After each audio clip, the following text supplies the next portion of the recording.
Masu saurare Assalamu alaikum da fatan kun waye gari lafiya. Sashen Hausa na BBC ke magana akan mitoci 41 da 49.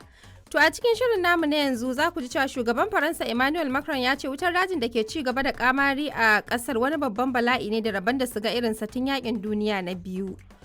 Farashin hannayen jari ya mummunar faduwa a Koriya ta Kudu inda ya shafi manyan kamfanonin duniya. A Najeriya jam'iyyar hamayya ta ADC da APC mai mulki ne ke cacar baki yayin da ADC ta ce gwamnatin Tinubu ta gaza. Gaba ɗaya yanzu babu wani magana tattalin arziki domin idan ba kasar ta ci gaba da tafiya haka za mu rasa kasar ma ta babu ita kasar kanta. Ai rashin zabar APC ne ma zai sa kasar ta wargaje ko ta ruguje ko kuma ta durkushe. A jamhuriyar Nijar gwamnatin kasar ta soma tattaunawa da asusun tallafawa ƙananan yara na Majalisar Ɗinkin Duniya UNICEF domin ganin ya ci gaba da ayyukansa a ƙasar. Suna ba da kuɗi saboda a ceci rayuwar mata ko yara in sun shiga wani hali na matsala. Tabbat wannan kungiya ce wadda ta jima tana aiki.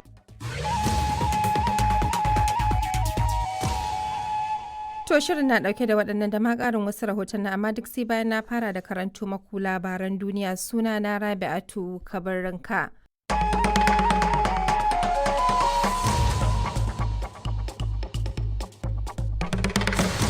Masu saurare barkanmu da warhaka a cikin shirin namu na yanzu za ku ji cewa Rasha ta ce Ukraine ta harba mata jirage marasa matuƙa kusan 400 a cikin dare.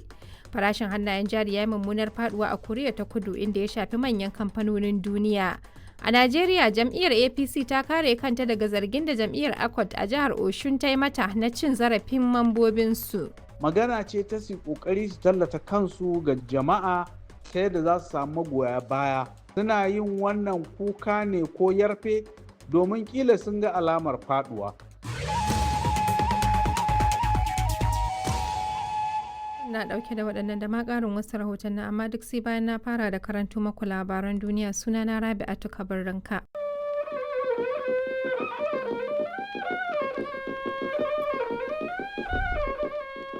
Sashen Hausa na BBC ke magana akan mita 13 da kuma wasu tashoshin FM a wasu ƙasashe na Afirka. Masu saurare Umaima Sani Abdulmomin ke muku sallama a cikin shirinmu na karfe 3 daidai agogon Najeriya da Nijar wato 2 daidai agogon GMT da Ghana. To a cikin shirin za a ji girgizar ƙasa mai ƙarfin maki 7.1 ta afkawa yankin kudancin Japan. Shugaban ƙasar Senegal Basiru Diomaye Faye ya kai wata ziyarar aiki da sada zumunci a ƙasar Mali. Rundunar 'yan sandan jihar Kano ta sake tabbatar da kama wasu mutum 3 da ake zargi da hannu a kisan wani matashi ɗan shekara 30. An kira mu an ce ga wasu can suna dukan wani kuma sun masa jina-jina. An tura 'yan sanda na police station ɗin Sheka wanda suka je suka ɗauki wannan mutum cikin jini an garzaya da shi asibitin Murtala da kenan cikin garin Kano inda kuma likita ya tabbatar da cewa ya rasu. A jihar Filato da ke tsakiyar Najeriya rahotanni ke cewa an keɓe wasu sama da 400 da ake zargin sun kamu da cutar kwalara.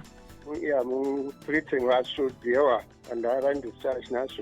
So yanzu haka inda akwai a Jos North ne kawai a Sajiya muna da guda 3 wanda suna admission a cikin 400 da wani abu da muka suspecting mun sa su a treatment.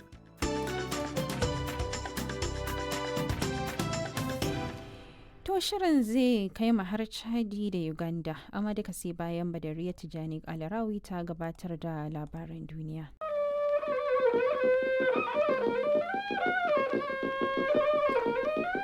Sashen Hausa na BBC ke magana akan mita 19 da 25 da kuma a wasu tashoshin FM a wasu ƙasashe na Afirka. Masu saurare Assalamu alaikum, Umaima Sani Abdulmomin ke fatan kun wani lafiya. A cikin shirinmu na karfe 8:30 agogon Najeriya da Nijar wato 7:30 kenan agogon GMT da Ghana. To a cikin shirin za a je ana ci gaba da aikin ceto har wannan dare bayan girgizar ƙasa ta afka kudu maso yammacin Japan. Lamura sun koma daidai a babbar cibiyar makamashin ƙasar Libya bayan jami'an tsaro sun karɓe ikon wurin daga masu zanga-zanga. Shugaban Najeriya Bola Ahmed Tinubu ya ba jami'an tsaro umarnin kamo waɗanda suka kai harin da ya ajalin mutum 30 a Kaduna. Wannan abu ne na takaici kwarai da gaske, kuma da shi shugaban ƙasa Bola Tinubu ya samu labarin abin ya ɓata masa rai kwarai, musamman ganin yadda ake farin cikin cewa akalla dai a jihar Kaduna an samu sauki. Yau ce ranar ciwon hanta ta duniya, to ko menene dalilin ware wannan rana? Mahimmancin shi shine saboda a farkar da jama'a su fahimci cewar akwai wata cuta wadda take kawo matsala sosai, takan kisa, takan kawo ciwo mai wahalar sha'ani.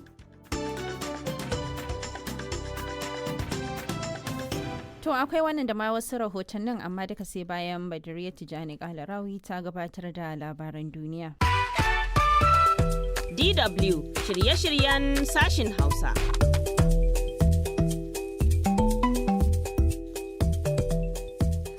Jama'a barkamu da warhaka, ina gaishe ku tare da muku maraba da kamo DW Hausa a wannan safiya. A cikin rahotannin da muke ɗauke da su za ku ji cewa a jamhuriyar Nijar matasa sun bayar da shawarin hanyoyin da za su iya bayar da gudunmawa wajen samar da ci gaba a jihar da Magaram. A yayin da a wannan talata ake ranar kula da cutar hanta nau'in hepatitis B ta duniya, masana kiwon lafiya sun ce za a iya yin aure a tsakanin mai cutar da kuma wanda ba shi da ita. A birnin Duwala na ƙasar Kamaru, cutar kwalara na neman zama barazana ta sanadiyar rashin tsabtar abinci da ake sayarwa a kasuwanni. Muna ɗauke da wasu rahotannin da ma ƙarin bayani a cikin shirin. Zan fara muku da labaran duniya tare da ni Zaharuddin Umar Dutsen Kura.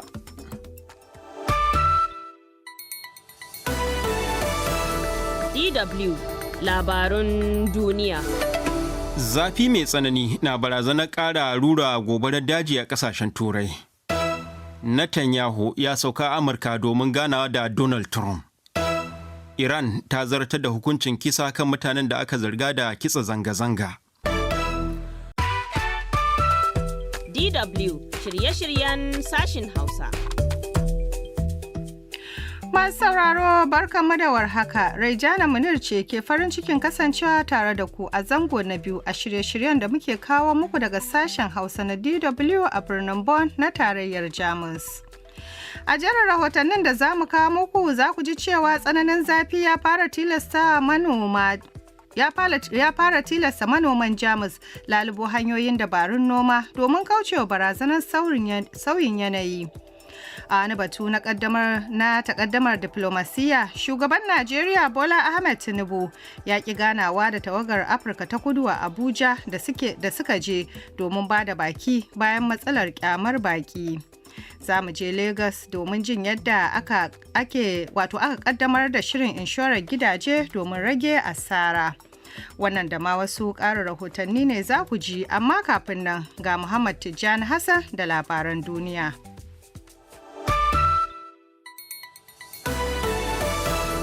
DW labarun duniya.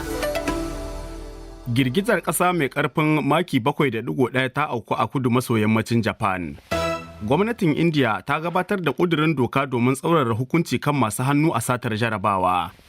Shugaba Zelensky na Ukraine zai gana da Trump kan batun cinikin na'urorin kare kai samfurin Patriot.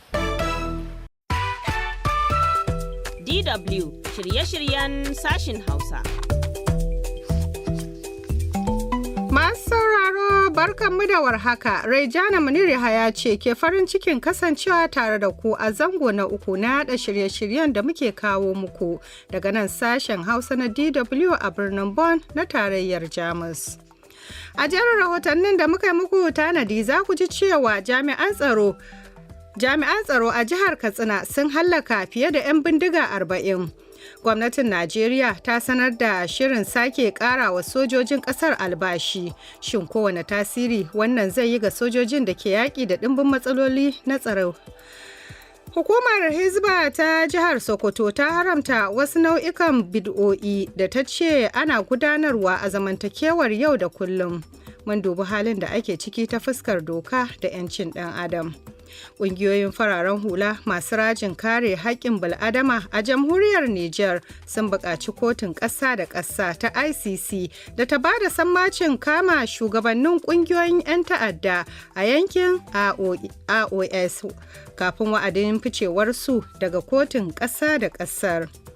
Waɗannan jerin rahotannin da ma wasu za su zo muku a shirin namu na wannan lokaci, amma bari mu fara da labaran duniya wanda Muhammad Tijjani Hassan zai karanto.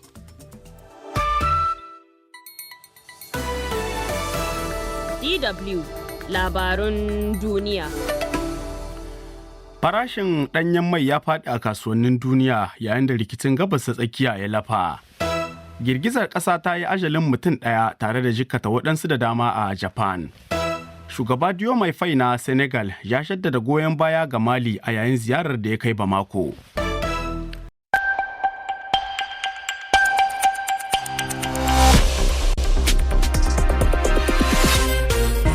Karfe 7 agogon Najeriya, Nijar, Kamaru da Chadi 6 kenan agogon TU da Ghana. Sashen Hausa na Radio France International RFI aka kamo. Umaru Sani. Jama'a barkamu da wannan lokaci ga kanin labaran duniya. Akalla mutane 30 ne aka bayyana cewa sun rasa rayukansu a wani hari da 'yan bindiga suka kawo ƙauyen Narudan da ke karamar hukumar Kudu da ke jihar Kaduna a Najeriya. Shugaban Afirka ta Kudu Cyril Ramaphosa ya buƙaci ƙasashen Afirka da su haɗa kai wajen yaƙi da matsalar kyamar baƙi. Mahukunta a ƙasashen Turai na cigaba da kokowa da wutar dajin da ke cigaba da barna a sassan ƙasashen. Tun ziga labaran yadda suke.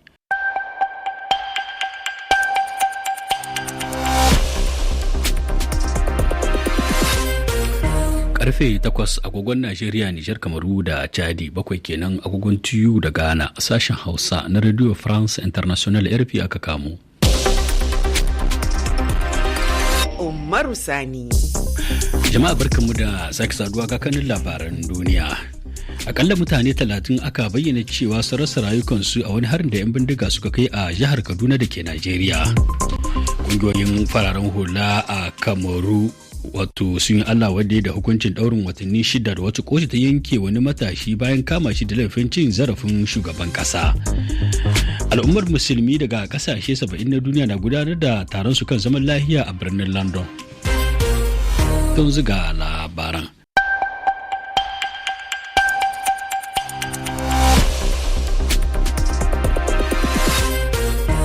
Biyar daidai agogon Najeriya, Nijar, Kamaru da Chadi. 4 kenan agogon TU da Ghana. Sashin Hausa na Radio France International ke magana kan mita 16. Ahmad Abba. Masu sauraro, Assalamu alaikum, barkamu da sake kasancewa da ku cikin shirinmu na yamma ga wasu daga cikin kanan labaran da za ku ci. Shugaban Najeriya Bola Ahmed Tinubu ya ki ganawa da wata tawagar Afirka ta Kudu saboda nuna fushinsa kan cin zarafin baki a Pretoria. Shugaban kasar Senegal Basiru Faye ya ce daidaita dangantakar arziki tsakanin ECOWAS da kawancen Sahel ya zama wajibi. Kasashen yankin Gulf sun goyi bayan shirin Iran na karbar haraji a mashigin ruwa na Hormuz. Ga labaran bi da bi. Najeriya ta yi kira ga Afirka ta Kudu da ta jajirce wajen yaƙi da cin zarafin bakin aure. Nijar ta dakatar da kamfanonin dillancin siminti 36 kan zargin ɓoye siminti don haddasa ƙarancinsa. Kazalika hukumomin Libya a Benghazi sun kori bakin haure fiye da 117,000 daga ƙasar. Kwanan wasu takaitattun labarai na yau da kullum kenan da muke tafa da su daga nan TRT Afirka Hausa na ranar Talata 28 ga watan Yuli na shekarar 2026. Sunana Shamsiyya Hamza Ibrahim. Jama'a masu saurare Assalamu alaikum. Barkanku da warhaka. Sashen Hausa na rediyon ƙasar Sin ke muku marhabin dalale cikin shirye-shiryenmu na wannan lokaci. Da fari kamar kullum akwai labaran duniya, kafin kuma daga bisani a saurari raguwar shirye-shiryenmu na yau da kullum. Amma yanzu a fara shan muhimman kanin labaran tukuna. A cikin shirin za a ji cewa shugaban ƙasar Sin Xi Jinping ya yi bayani kan ayyuka masu nasaba da Sinawan da ke ƙetare. An ƙaddamar da shirye-shiryen haɗin gwiwar likitanci tsakanin Sin da ƙasashen Afirka a Habasha. Za kuma a ji cewa sanya sabon harajin fito kan abokan cinikayyarta da Amurka ta yi ya jawo adawa daga ɓangarori da dama. Yanzu ga labaran dalla-dalla daga nan sashen Hausa na rediyon ƙasar Sin. Kuna tare ne da tashar CRI